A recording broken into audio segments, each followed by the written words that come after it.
Introduction. Different life forms are present around us.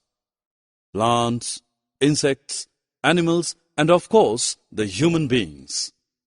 Every living thing is made up of different body parts, and each part has a specific task assigned to it. In this lesson, we will look at the parts of a plant body and understand their functions. We see different kinds of plants growing around us. They vary in their appearance. Some are short, while some others are tall.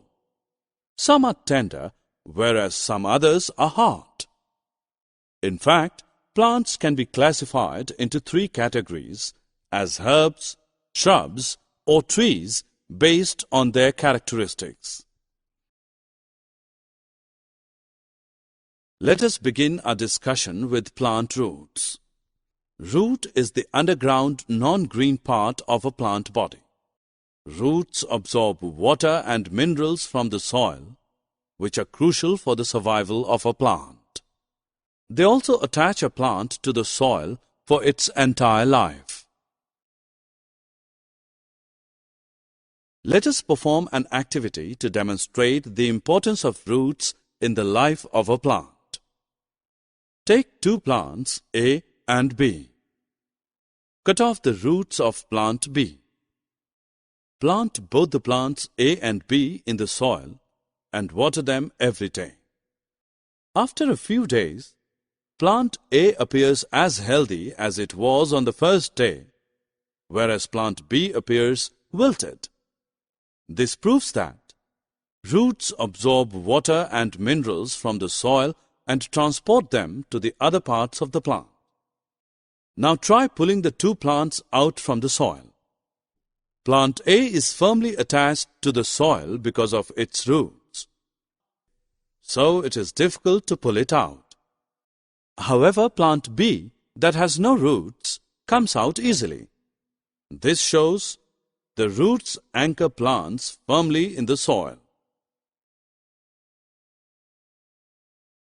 Roots are of two types: tap roots and fibrous roots. Tap root is a single, large root that grows straight down deep into the soil. A few small roots that branch from it are called lateral roots. For example, roots found in radish and carrot plants. Fibrous roots, on the other hand, are a cluster of fine roots that spread into the soil. For example, roots found in maize and wheat crops. A fibrous root has no main root. The other important part of the plant body is the stem. The stem forms the main axis of the plant body, which grows towards light and away from gravity. It holds the plant body upright.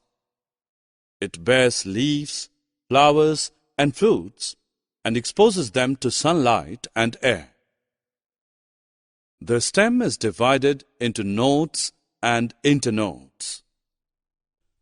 Nodes are the swollen portion of the plant that holds buds which grow into leaves, flowers, etc.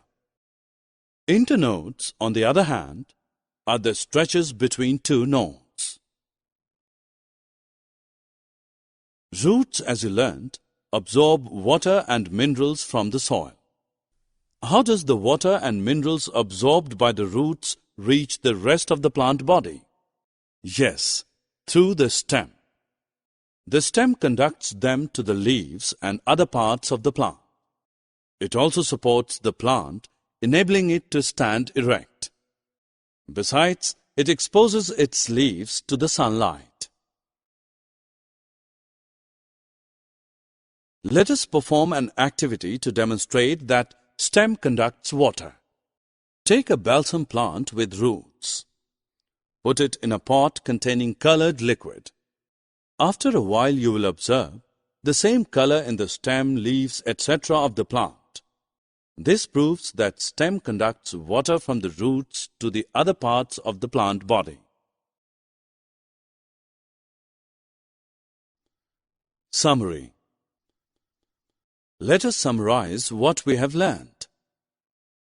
Plants have four important parts: roots, stem, leaves, and flowers.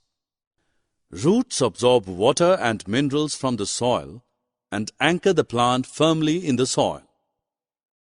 Stem forms the main axis of the plant body, and it bears leaves, buds, flowers, and seeds.